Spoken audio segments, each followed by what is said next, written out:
Estamos começando o programa Cindy News. O programa Cindy News é uma produção da Universidade Corporativa Cindy Clube, que é o braço educacional do Sindicato dos Clubes do Estado de São Paulo.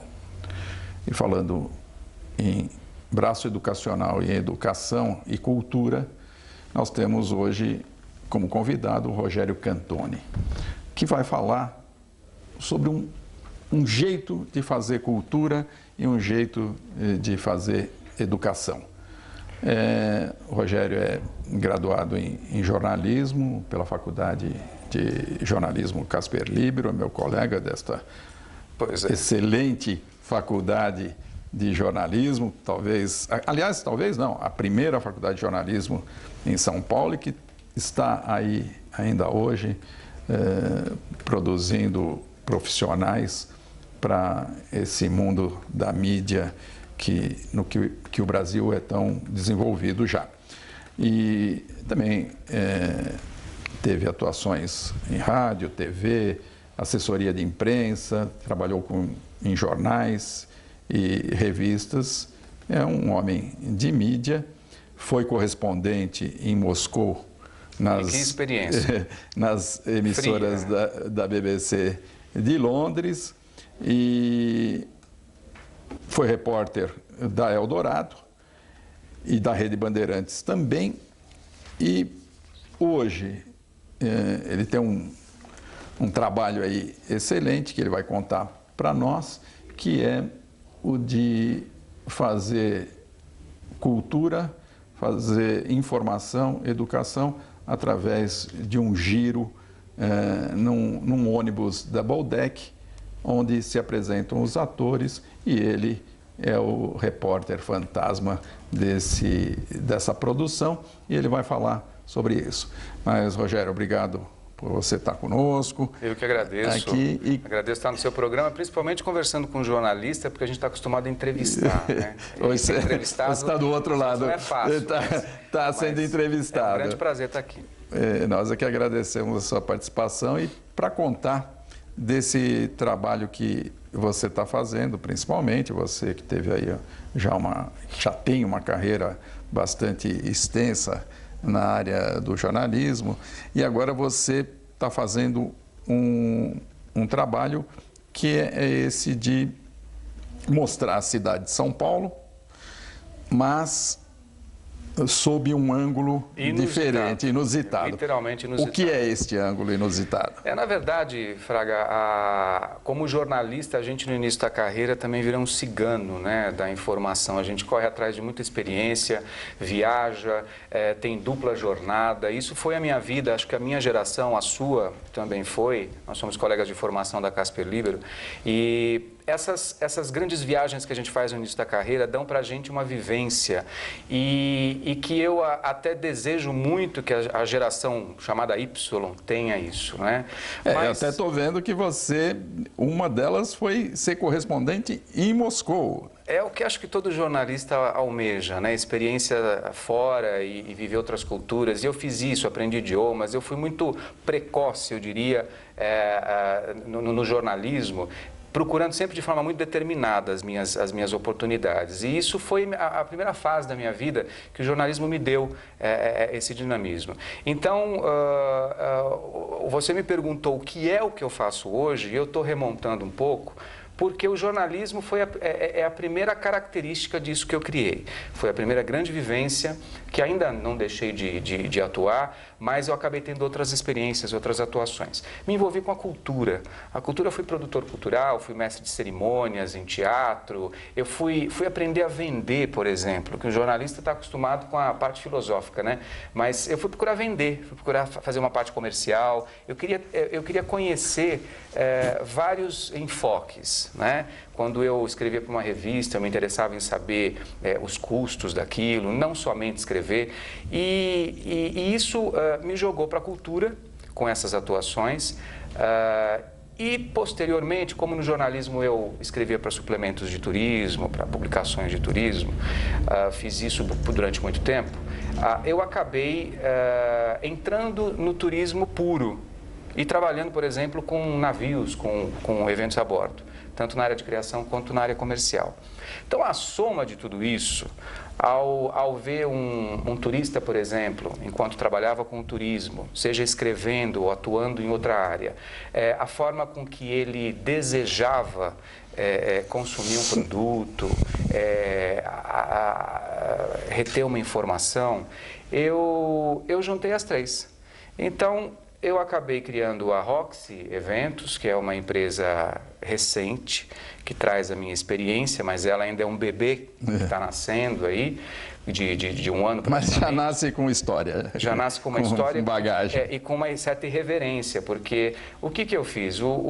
As pessoas estão acostumadas a um city tour, as pessoas estão acostumadas a uma peça dentro de um teatro e elas estão acostumadas a entender o jornalismo diante da TV. Mesmo quando elas veem uma reportagem ao vivo, dificilmente elas cruzam na rua com um link e elas veem aquele fato ali acontecendo. Então, a soma dos três gerou um produto que, por acaso, foi mal assombrado, porque uma amiga jornalista, a Cristina Pupo, ela comentou comigo, ela falou assim, faça um tema mal assombrado. Eu tinha feito algumas produções, eu falei, bom, um tema mal assombrado para mim não é a tragédia pela tragédia. Um tema eu quero escrever um trabalho onde ele vai ser uma reportagem ao vivo, num ônibus de 2 andares, panorâmico e noturno. E as pessoas vão conhecer sim as tragédias, vão conhecer os personagens da cidade, mas elas vão fazer isso ao vivo, com a ajuda maravilhosa de atores que vão trazer esses personagens à tona, com um guia de turismo que vai explicar a história da cidade, com um repórter que vai sair do ônibus, que vai mostrar aquela imagem, vai falar ao vivo para eles. E isso pode ser uma peça, pode ser um tour, mas na verdade é uma grande reportagem. E ela é fantasmagórica por isso, porque ela nasceu mal assombrada para iluminar as pessoas durante esse passeio. Tá, então, aqui fazendo o papel do nosso telespectador, para entender bem isto que você está nos contando, que eu imagino que, primeiro que você fez esse mix de uma peça de teatro, um city tour diferente, e tudo isso... E um trabalho jornalístico. E um trabalho jornalístico, exato. Tudo isso linkado, né?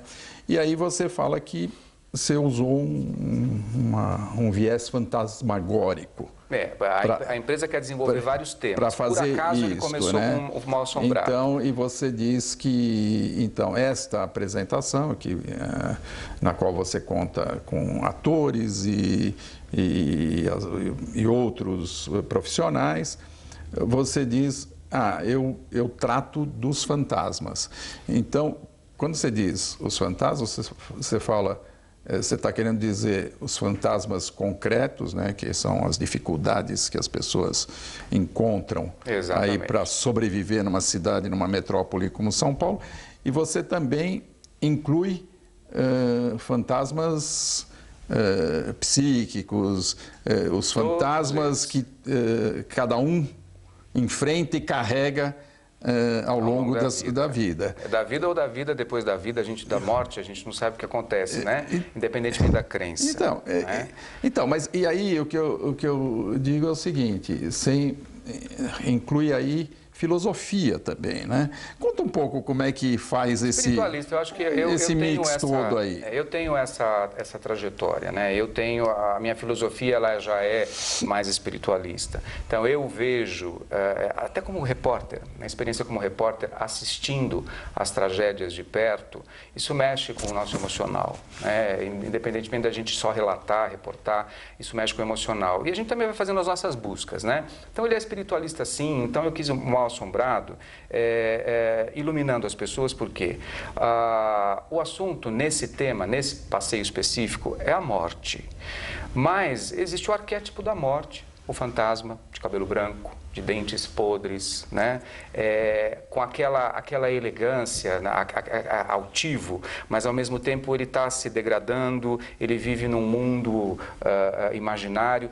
muitas pessoas veem a morte... Esse personagem é você que faz. Esse personagem, na verdade, eu não me considero um personagem, eu sou um repórter que se caracteriza para fazer... Eu me caracterizei, eu me sinto... Um repórter caracterizado. Quer dizer, o ator vai fazer um laboratório para repórter, mas o repórter é repórter, né? Então a gente tem essa vivência. Mas eu entendo assim, esse fantasma repórter, ele é o arquétipo da morte. Ao mesmo tempo em que, ao longo dessa vivência, as pessoas vão percebendo que existe um personagem, uma pessoa que, ao passar na frente de um prédio, ela tem sensações recorrentes. Então, é uma outra forma de ver isso. Um personagem que já viveu, uma dona Yaya, que viveu enclausurada na casa dela, com quase 40 anos, que chegou à loucura, né? Psicose esquizofrênica. Ela é um personagem, uma atriz, que inclusive a Vilma de Souza fez a dona Yaya no teatro, ela revive esse personagem. Então, enquanto a guia está contando a história dela, o que foi a vida dela, o que é hoje a casa da dona Yaya, que é um centro cultural, a atriz está revivendo a dona Yaya. Ao mesmo tempo em que você explica para as pessoas que o fantasma pode ser esse arquétipo. Independentemente da crença dela de vida após a morte, ela tem a morte como um assunto para ela, em em determinado momento da vida, pensar. Né? Os jovens pensam menos, claro. E cronologicamente eles não têm até essa porque os jovens são eternos na concepção deles. Pois né? E quem tem mais idade já tem um olhar diferente, né? Mais até emotivos em relação a isso. E então, o que o repórter explica? Eu não quero que você tenha contato com hologramas. Você não veio aqui para ter boneco animatrônico na tua frente, porque eles são de mentira. Você sabe que é de mentira. A criança sabe que é de mentira. Agora, o fantasma verdadeiro é o que habita a sua mente, os problemas que você carrega, a forma de você resolver a sua vida e os problemas da cidade. Olha ali o buraco, o crack no Largo São Francisco, veja o problema do trânsito, a arrecadação tributária, o impostômetro girando ali. E esse repórter, até por ser um fantasma, ele tenta identificar qual é essa luz que aparece, que parece uma aura brilhante, mas na verdade não é um fantasma, ele identifica o impostômetro. Então, o que eu acho interessante é as pessoas saírem dessa vivência, entendendo que os fantasmas são esses problemas que elas vivem, refletirem sobre isso, não existe nada absoluto, mas refletirem sobre isso e refletirem sobre os problemas de uma metrópole de 19 milhões de pessoas.